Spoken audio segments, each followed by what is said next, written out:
Okey geng, selamat pagi korang semua. Okey, dekat depan saya ni ada CB 675NK, model terbaru yang dilancarkan pada hari Sabtu hari tu daripada CF Motor Malaysia. So motor ni berkonsepkan ataupun bergenre naked bike, dan juga hari ni bila naked bike kita dengar, mestilah kita nak try dia punya handling, dia punya power, dan juga dia punya sesuai ke tidak untuk jalanan buat daily ataupun lebih kepada track. Dan juga saya nak bagi komen sedikit lepas saya road test motor ni. So jom kita tengok klip seterusnya. Let's go.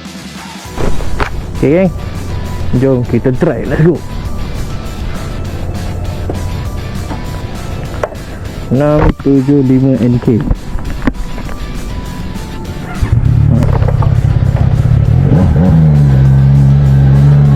Sekarang kita nak try dekat jalan yang tak berapa crowded. Okay, untuk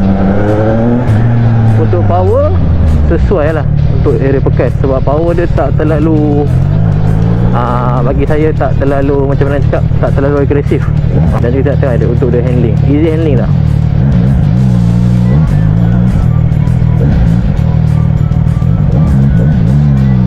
Okay.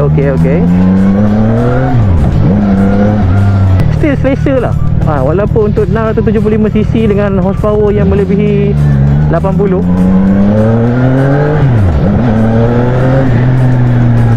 Okay, memang ngam. Kita try buat U-turn.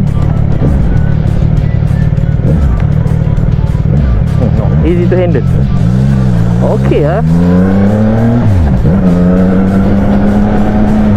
Ya, betul. Apa yang saya boleh cakap untuk main dekat area kecil ni, easy sangat to handle.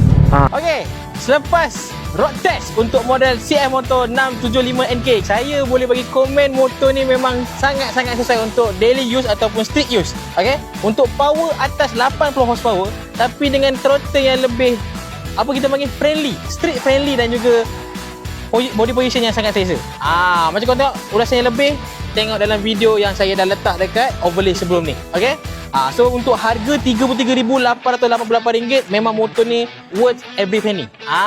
Okay, so kalau korang minat macam biasa, boleh contact saya Aiman, ataupun boleh walk in kedai kami CF Motor Flagship Store Perak, dan juga boleh isi beg biru di bawah. Let's go. Assalamualaikum.